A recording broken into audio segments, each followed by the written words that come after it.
Hello, this is Mrs. Wiersma, and I'm going to teach you a little bit about determining the meaning of unknown words in a text. So first we're going to look at our standard, and we're really focusing on the first half of our vocabulary standard, which is flexibly choose from a range of strategies to determine or clarify the meaning of unknown and multiple meaning words and phrases. So in other words, I'm going to teach you some strategies to help you figure out words mean when you aren't sure what they mean when you come across them in a text. First, I have some questions to get you thinking.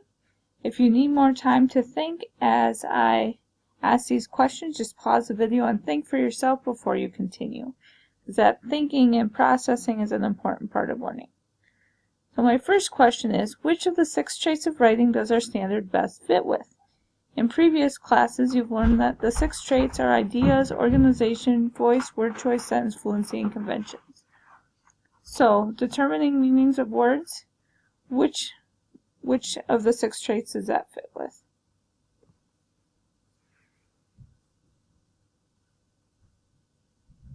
I would likely choose word choice or voice because the vocabulary you use definitely impacts those the most. However, words you choose do impact all of the traits. And remember, our concept for this unit is credibility. So why would doing poorly with the trait that you chose negatively affect a writer's credibility?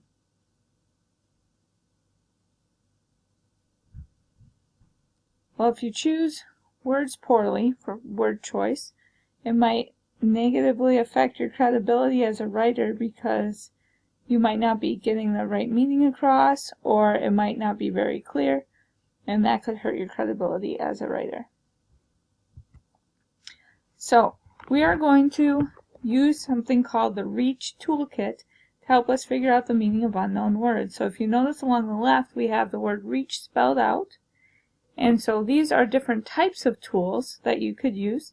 And on the right, these are questions that you could ask yourself as you're using these tools to help figure out what the words mean. So our first tool type is resources in the text. So we ask, are there resources within the text that would help me figure out the meaning of this word? What do you think are some examples of resources in the text?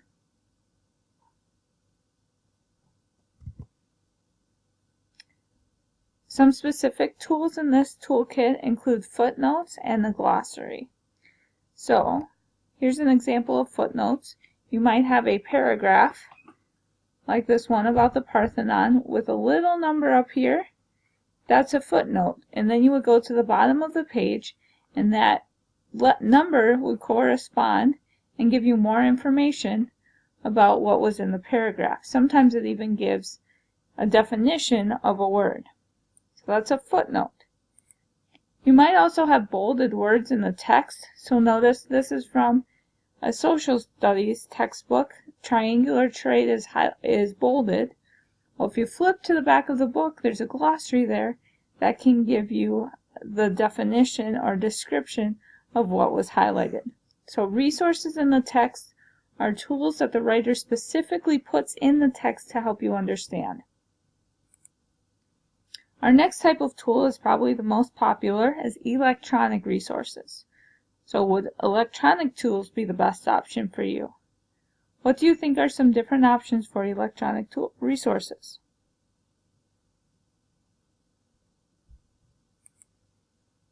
You could use your laptop, your smartphone, pocket translator, online dictionaries. There are many different resources that you could use. I like to use Merriam-Webster as the online dictionary, but you could also use dictionary.com or just your search engine. Whichever you decide to use is fine. You might find one you like the most.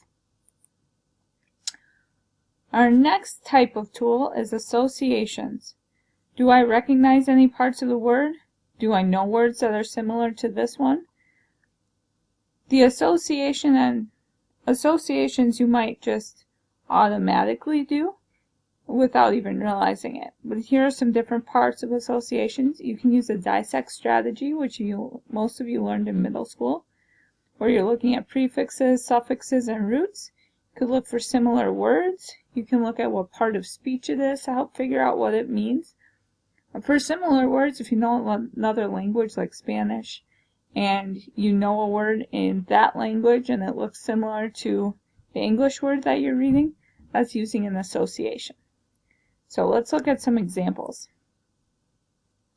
If I have the word imperceptible, try to take that apart. What parts in this word could help you figure out what it means? Remember, pause if you need more time.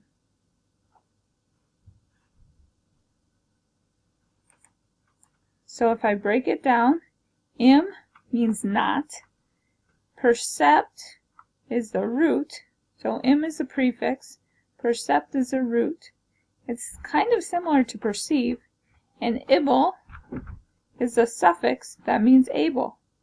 So imperceptible is not able to be seen or noticed.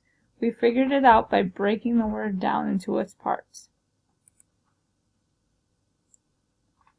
And then there are context clues. Are there clues in the context that will help me figure out the word?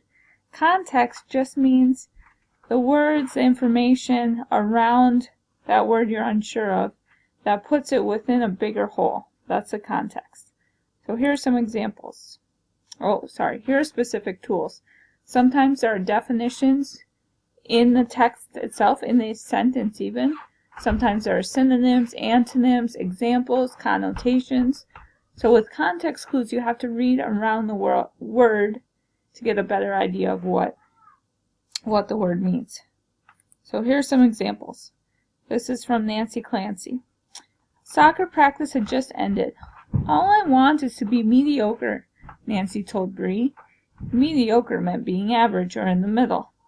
That's not asking much. I'll never be great, but I hate being terrible, Nancy sighed. So you see, we actually have a definition given right here. Mediocre meant being average. But even if that definition wasn't there, you can look more at the context. I'll never be great, but I hate being terrible. So if you take that context, you know mediocre is somewhere in the middle of great and terrible. Sometimes the surrounding meaning just gives you an idea. So several minutes later, the door was again opened, this time by an older Chinese man dressed in cloth shoes, ill-fitting gray cotton trousers, and a pale gray rumpled shirt that bulged over his corpulent middle. So, if you take the word corpulent, and you look at her description of the man, especially a rumpled shirt that bulged over his middle, you know the stomach might get kind of fat if it's bulging. So my prediction is that corpulent means a lot of something, or maybe even fat, based on the context. You could also use an association here, corp,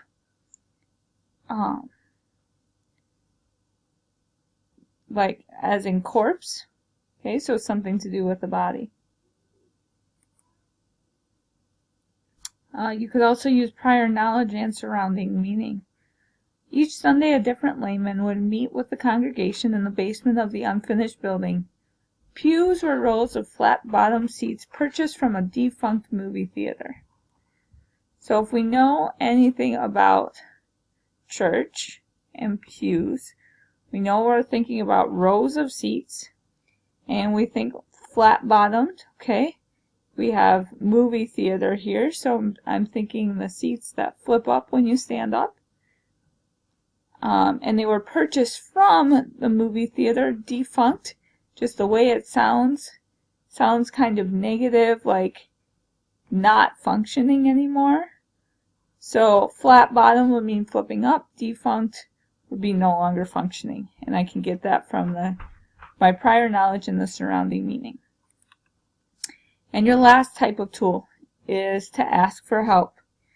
And sometimes that's the best tool to use. Sometimes it's best to use others first. But that is an option for figuring out the meaning of unknown words. So those are our 5 categories or types of tools. And you had several tools within most of those that you can use to figure out what words mean. So a question for you, just think about this. Are you limited to one tool for each unknown word? Why or why not?